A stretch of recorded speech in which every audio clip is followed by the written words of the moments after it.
El diagnóstico de las enfermedades pulmonares quísticas es todo un desafío. Por eso hoy convocamos a un líder de opinión en este tema, como es el doctor Bruno Guedes Baldi, quien tiene muchísima experiencia en este tema en particular. Él es médico asistente del grupo de enfermedades pulmonares intersticiales de la División de Neumonología del Instituto del Corazón en la Facultad de Medicina de la Universidad de San Pablo. Y hoy vamos a abordar el algoritmo diagnóstico de las enfermedades pulmonares quísticas. No te pierdas esta entrevista. Bueno, Bruno, bienvenido a Academia EPI-ILD. Adelante, podés compartir tu presentación. Gracias pela invitação, Santiago. É um prazer estar participando da Academia EPID, e a apresentação que eu farei agora é melhor que eu fale em português mesmo, porque meu portunhol não é dos melhores. Então eu vou falar sobre as doenças pulmonares císticas difusas. Primeiro, o conceito de cisto, que eu acho que é um ponto importante que a gente precisa ter em mente. O cisto é uma lesão que habitualmente tem uma parede fina, com menos de 2 milímetros, e que a gente consegue ver uma interface muito bem definida com o pulmão normal ao redor. Esse é o conceito de cisto. As doenças císticas difusas, elas são caracterizadas por cistos pulmonares bilaterais, como a gente pode ver aqui, geralmente atingindo múltiplos lobos pulmonares dos dois lados, e existem uma série de potenciais etiologias que podem determinar as doenças císticas, desde doenças inflamatórias a doenças neoplásicas e também doenças infecciosas, e um número cada vez maior de doenças têm sido incluídas dentro dessas etiologias. Em geral, os sintomas são inespecíficos, né? Dispneia, pode haver tosse, mas muitos indivíduos eles são assintomáticos, eles acabam fazendo uma tomografia de tórax ou eventualmente até de abdômen por qualquer motivo, e são identificados os cistos por acaso nessa tomografia, e aí a gente tem que dar a sequência para tentar buscar a etiologia. Vários mecanismos estão envolvidos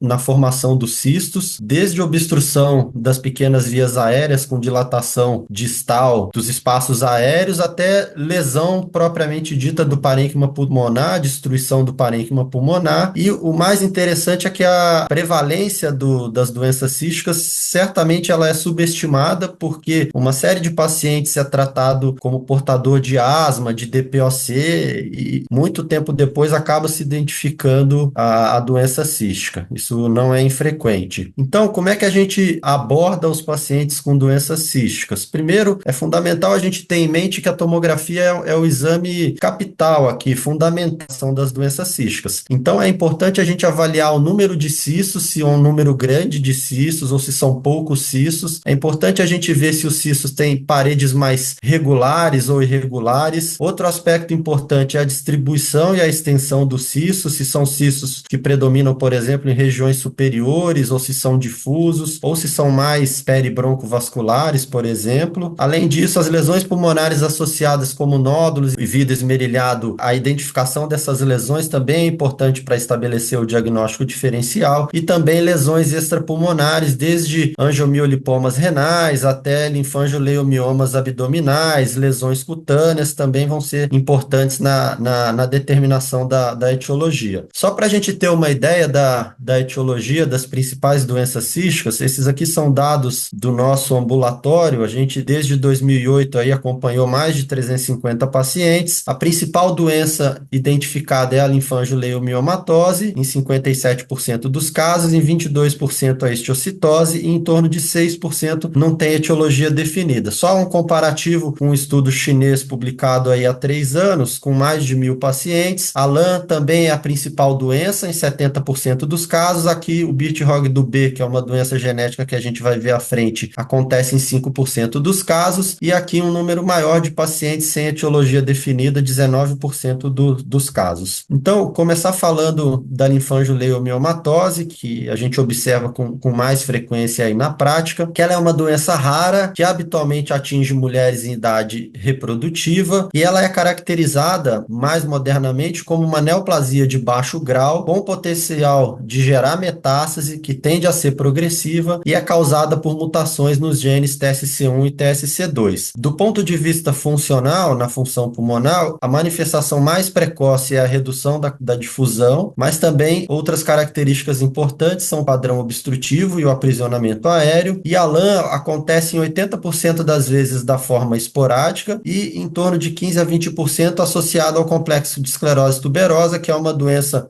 autossômica recessiva causada, que determina amartomas numa série de órgãos, incluindo rim, sistema nervoso central e pele. A prevalência da LAN, esse é um estudo bem recente aí, europeu, mostrou que é uma prevalência maior do que se imaginava, de 21 para cada milhão de mulheres. Antigamente se achava que era de 1 a 2, mas agora esse número ele de fato é maior. Do ponto de vista de imagem, a LAN tem uma característica bem interessante, que são cistos de paredes regulares, tendem a ter um tamanho mais ou menos homogêneo, eles atingem todas as regiões pulmonares, bilaterais, e duas características bastante frequentes é a ocorrência de pneumotórax, que pode chegar aí a 75, 80% das pacientes, e o quilotórax, que é o derrame aqui quiloso, né, como a gente pode ver nessa paciente, que acontece aí em torno de 15% dos casos, é uma manifestação relativamente frequente. E como que a gente faz para confirmar o diagnóstico da LAN? Então, se a gente tem o padrão tomográfico característico associado a alguma manifestação clínica confirmatória, como, por exemplo, o angiomiolipoma renal, a presença do quilotórax ou a presença de linfangioleiomiomas abdominais, isso já é suficiente para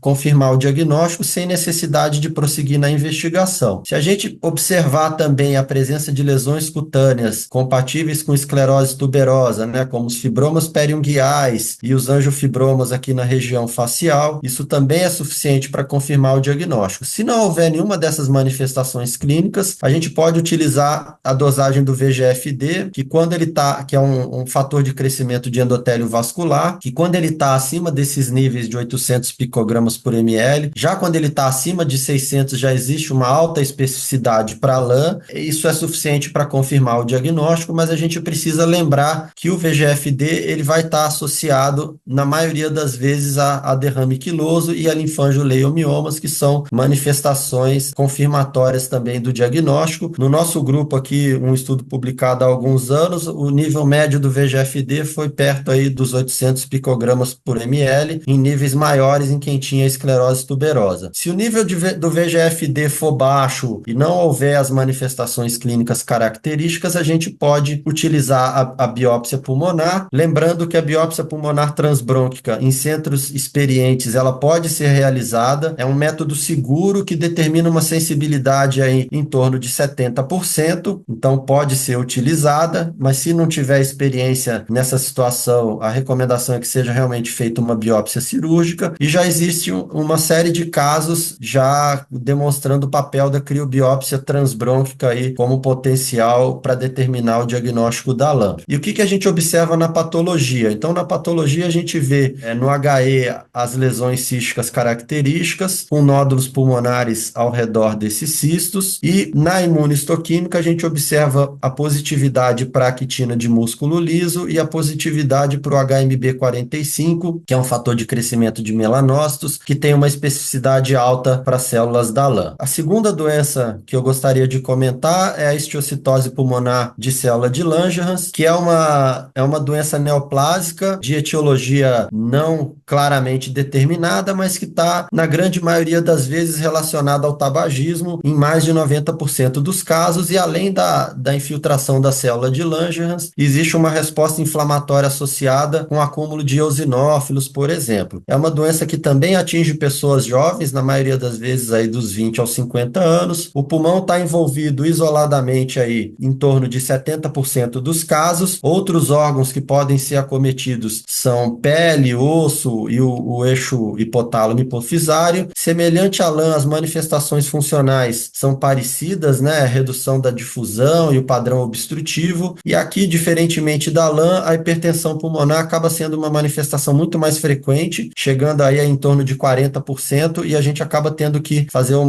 rastreamento aí, um screening de hipertensão pulmonar, pelo menos anual, nesses pacientes, e muitas vezes a gente observa a dilatação do tronco da artéria pulmonar. Do ponto de vista de imagem, o que a gente observa são as lesões císticas de paredes irregulares, como a gente pode ver aqui, heterogêneas, muitas vezes com a combinação de lesões de nódulos centrolobulares, como a gente pode ver aqui, e E uma característica importante é que na imagem é que existe a preservação da região dos seios costofrênicos, como a gente pode ver aqui, é uma característica importante. E como que a gente faz para confirmar o diagnóstico de histiocytose? Então, se tem um indivíduo tabagista com alterações clínicas e funcionais sugestivas, com a tomografia com aquele padrão de nódulos e cistos, poupando a região dos seios costofrênicos, isso já é suficiente para confirmar o diagnóstico de histiocytose. Se a tomografia é sugestiva, ou seja, não há nódulos, só tem os cistos heterogêneos, se houver a disponibilidade de uma lesão extrapulmonar, uma lesão de pele, uma lesão de osso, por exemplo, essa lesão extrapulmonar pode ser biopsiada para confirmar o diagnóstico, mas se for só o pulmão envolvido isoladamente, tem que se realizar preferencialmente uma biópsia pulmonar cirúrgica, porque a biópsia transbrônquica tem uma baixa sensibilidade, diferentemente da linfangioleumioma-matose. A terceira doença que eu gostaria de comentar é a síndrome de Birt-Hogg-Dubé, que é uma doença autossômica dominante, causada por mutações nesses genes da foliculina, e isso, do ponto de vista pulmonar, acaba determinando uma alteração importante na matriz do parênquima pulmonar, na estrutura do parênquima pulmonar. Também é uma doença de pessoas jovens, aí, de 30 a 40 anos de idade. A característica importante aqui é o pneumotórax recorrente, aí em torno de 75% dos casos, e a gente precisa fazer também uma triagem para tumores renais, principalmente carcinoma e oncocitoma. Então, anualmente, a gente acaba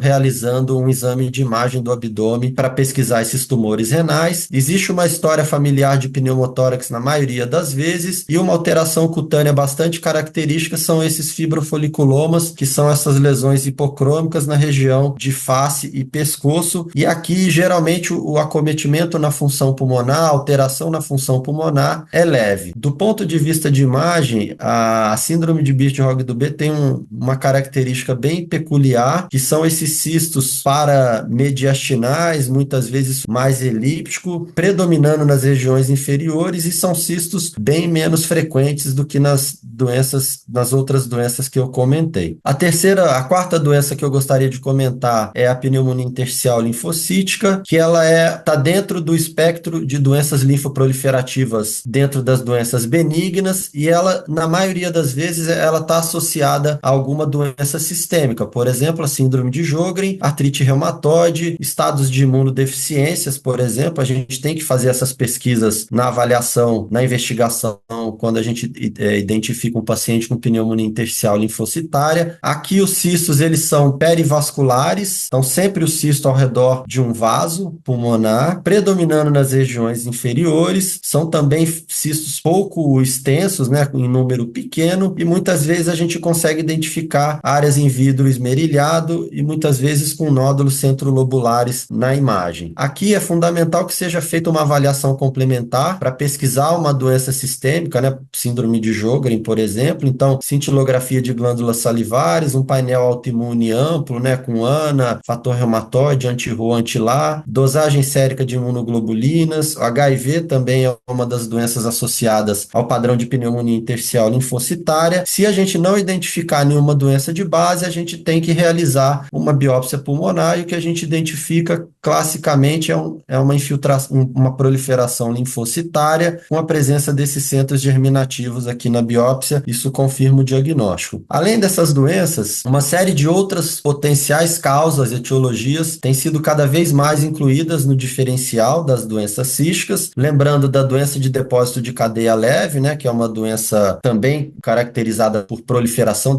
e depósito dessas cadeias leve, amiloidose, doença metastática com padrão cístico, lembrando aí dos adenocarcinomas e dos sarcomas, a bronquiolite, que talvez atualmente seja o principal diagnóstico diferencial da linfangioleumioma-matose do ponto de vista tomográfico, e uma série de outras doenças que a gente pode encontrar causando cistos. Então, em resumo, a ideia seria mais estabelecer principalmente as formas para a gente diferenciar essas doenças pulmonares císticas difusas, lembrando que essa diferenciação é desafiadora, o diagnóstico diferencial é amplo, incluindo aí doenças neoplásicas, infecciosas e inflamatórias. A tomografia tem um papel fundamental aqui para a gente caracterizar os cistos, avaliar a distribuição deles e a extensão dos cistos, lembrando das lesões pulmonares associadas que podem ser identificadas, áreas de vidro esmerilhado, nódulos, atenção às manifestações pulmonares, né, tumores renais, lesões de pele, né, lesões cutâneas, e lembrando que muitas vezes a combinação de achados clínicos, tomográficos e funcionais é suficiente para confirmar o diagnóstico, sem a necessidade de biópsia, mas é claro que em algumas situações a gente tem que realizar a biópsia. Então, obrigado pela atenção. Excelente, Bruno, tu conferencia. Gracias por este tiempo, por tu dedicación, por traernos toda tu experiencia hoy con esta conferencia. Lo que te escucho en la conferencia y me queda la duda de esto de la biopsia transbronquial como herramienta para hacer el diagnóstico de una, por ejemplo, linfangioleiomyomatosis. ¿Qué opinás sobre esto? ¿Es realmente útil la biopsia transbronquial o una criobiopsia? Yo preferiría una biopsia quirúrgica, pero a ver, comentame un poco tu experiencia. Obrigado, graças pela pergunta, bem interessante, porque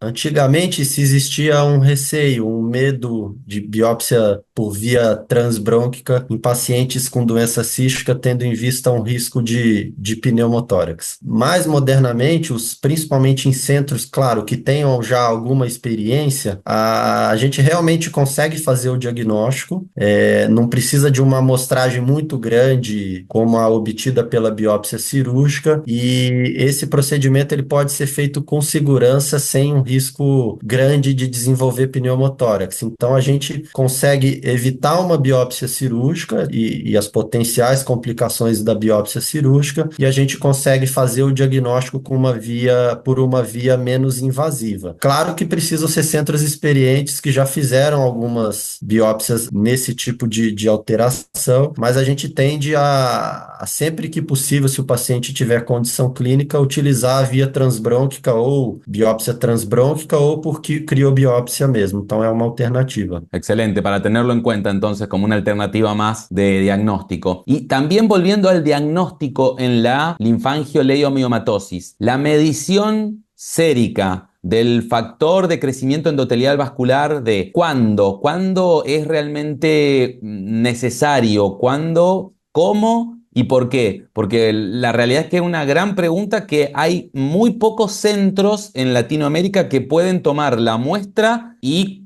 corregime si me equivoco, pero creo que se deriva a algunos lugares muy específicos que la miden. Así que me gustaría escuchar tu experiencia con respecto a la medición del factor de crecimiento endotelial vascular.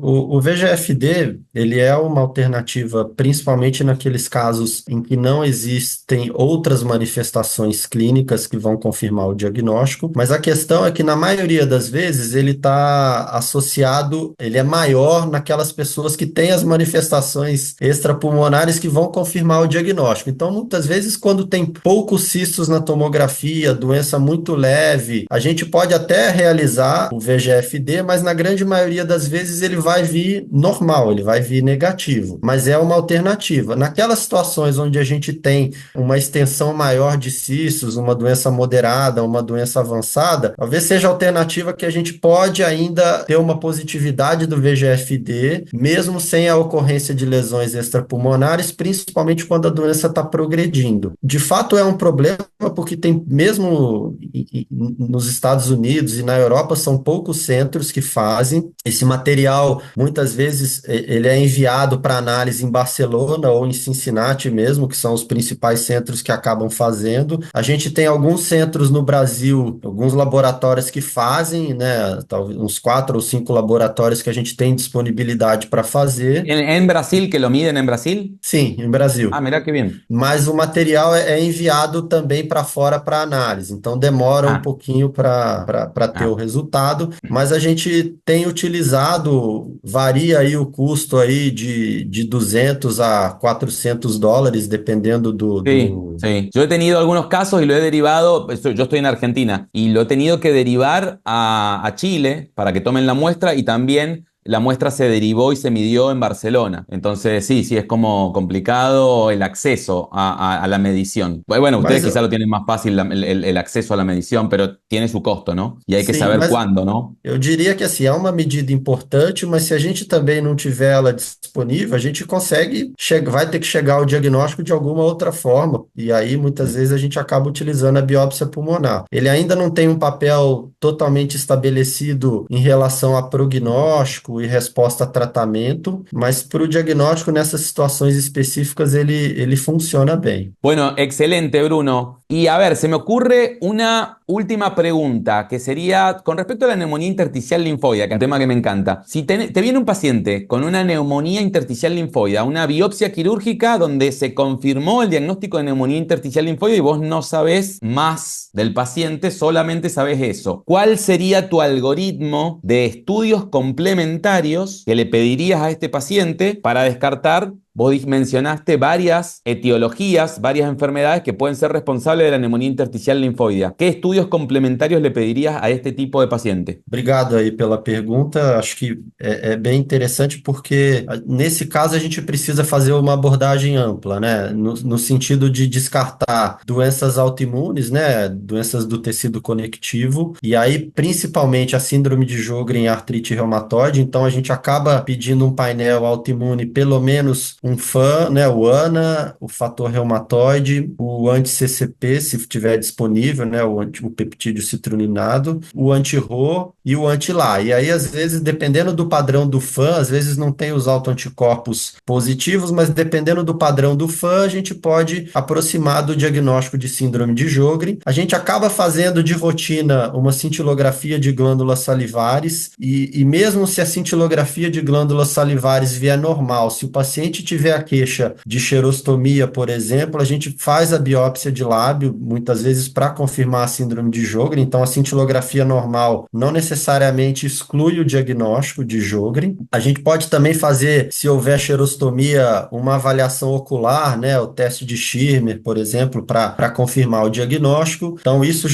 para o lado das doenças autoimunes. E para a parte de imunoglobulinas, das deficiências de imunoglobulina, a gente faz um painel de imunoglobulinas, né, imunoglobulina A, M, G e D, por exemplo, e a gente tem feito também com frequência a dosagem dos subtipos de IgG, IgG1, IgG2, IgG3 e IgG4, que às vezes existe uma deficiência seletiva de uma dessas imunoglobulinas G, e às vezes a gente viu alguns casos de associação com hiper-IgG4, né? Então, que está dentro dos espectros das doenças linfoproliferativas. Então, se possível, a gente faz essa análise de subtipos de IgG. É fundamental fazer um teste de HIV, apesar de que na prática a gente identifica com pouca frequência HIV com pneumonia intersticial linfocitária. Se possível, a gente faz uma imunoeletroforese também para complementar a avaliação aí das imunoglobulinas. Uma eletroforese de proteínas também acaba sendo fundamental, porque às vezes a gente vê alterações de gama-globulina nessa eletroforese, e a partir disso a gente acaba determinando se a gente faz uma parceria com a reumatologia. Muitas vezes a gente também acaba trabalhando bastante com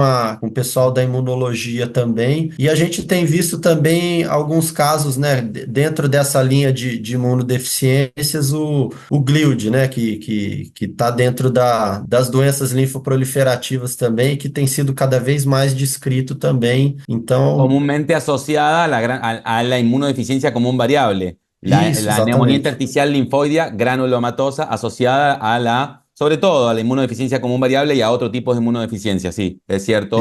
Pero bueno, Exatamente. generalmente eso te lo describe la anatomía patológica, ¿no? Como que es una neumonía intersticial linfoidea y hay algunas zonas de granulomas, ¿no? Generalmente te lo tiene que describir la anatomía patológica para que sospeches ese tipo de neumonía intersticial linfoidea, ¿no? Que es medio raro. Exatamente. Então, elas estão combinadas, esses padrões, né? Bueno, excelente. Te agradezco muchísimo tu tiempo, Bruno, por todo este tiempo, toda tu dedicación, toda tu experiencia. La has volcado en una conferencia y la verdad que da para mucho más. Yo creo que te vamos a invitar en otra oportunidad al canal. Sobre todo creo que la linfangioliomyomatosis es un tema muy frecuente y creo que ustedes tienen muchísima experiencia que nos pueden compartir tips de diagnóstico, de tratamiento, y seguramente te vamos a estar invitando en otra oportunidad al canal. Pero bueno, de corazón te digo muchísimas gracias por todo tu tiempo y tu dedicación. Muitas graças pela invitação, foi um prazer estar aqui hoje. Bueno, nos vemos. Chau, chau. Si te gustó este video, danos un like y suscríbete al canal. Hasta la próxima.